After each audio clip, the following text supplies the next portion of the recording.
Okay, so I've lost all faith in the Pokemon Sword and Shield rumor mill at this time. For starters, half of them have me blocked on Twitter despite it being my alt account that's private that doesn't tweet. So there's literally no reason to block me, but I guess they just do it because they're ill, and the rest of them are either posting every fake leak that pops on 4chan, or they just retweet sexy anime girls.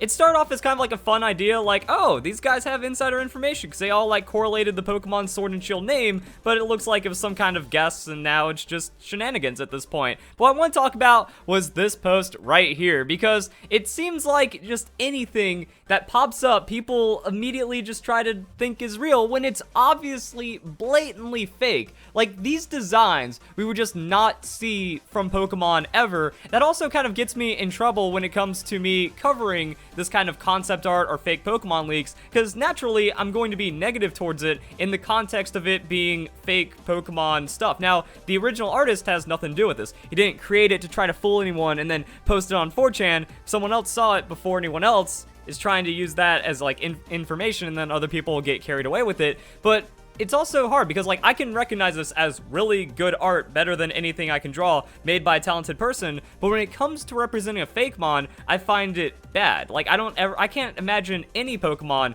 ever being designed like this, especially the final evolution of Grookey. And I think one trap that a lot of people fall into when making Pokemon concept art is that they stick too hard to a theme. Like, now this is way too music driven, and like something, the shot in the top right corner doesn't really feel like it fits in with Pokemon at all. But I like the nice little touch. Like, I could see that little birdie being a potential Generation 8 Pokemon, and that is something to kind of add extra layers to this as a leak. But outside of that, the design, I feel, is just a really bad Pokemon design. The pre-evolution, it's interesting. It tries to like bring in parts from the world. It also tries to capture what we've seen in a lot of concept art, primarily the Incineroar leak, that when we had the real Incineroar leak going back to 2016 May, whenever those Chinese craziness happened, they had like some of just the line art uncolored, and then interacting with Pikachu, interacting with other characters from the anime and stuff.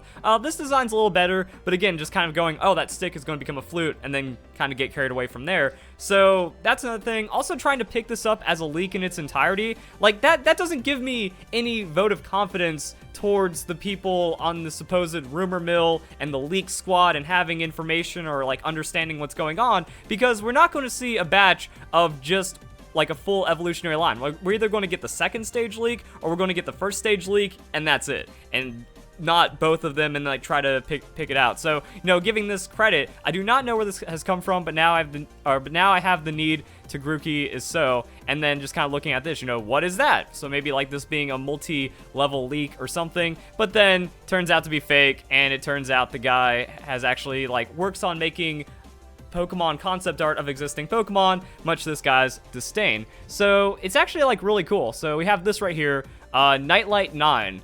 Really good artist when it comes to just like making Pokemon concept art. Like, I was going through the gallery, and this is some cool stuff, as well as with like trainer avatars and updating it, you know, Galar avatar number 2. Like, that actually looks dope. I would love to see this as some kind of character representation inside of a Pokemon game, because I love it when there's actual like apparel and items that represent Pokemon. A Bronzong backpack for what would look like a hiker or maybe some kind of archaeologist Pokemon class or Pokemon trainer class, that would be dope. And then the Scolipede boots, that's super clever. So I can also like respect when a lot of that happens, but then, you know, from the idea of this being a fake leak or even just a Grookey evolution doesn't really work for me at all. But a lot of the other Pokemon concepts, you know, I like that too, like kind of taking older Pokemon designs and then remaking a concept art from your own personal artist style. That's pretty cool, but what it also means is it's not going to be a true Pokemon concept art or anything like that. And this is also where I kind of got an idea that we can see how these things spread and propagate. So views, 318,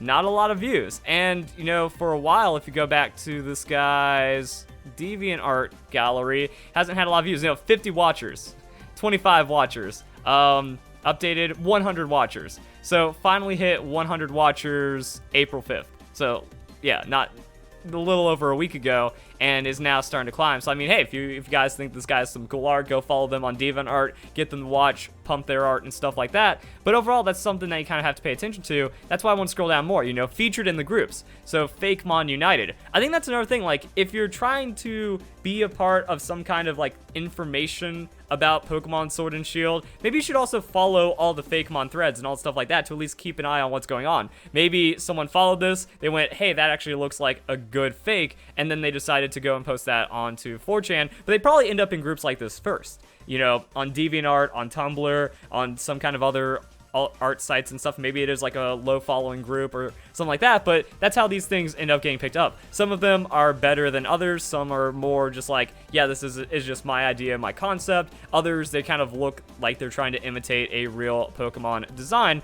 So those are things that we gotta pay attention to and keep our eyes on when it comes to that. But yeah, and then like another thing about this is it's just rumor 21.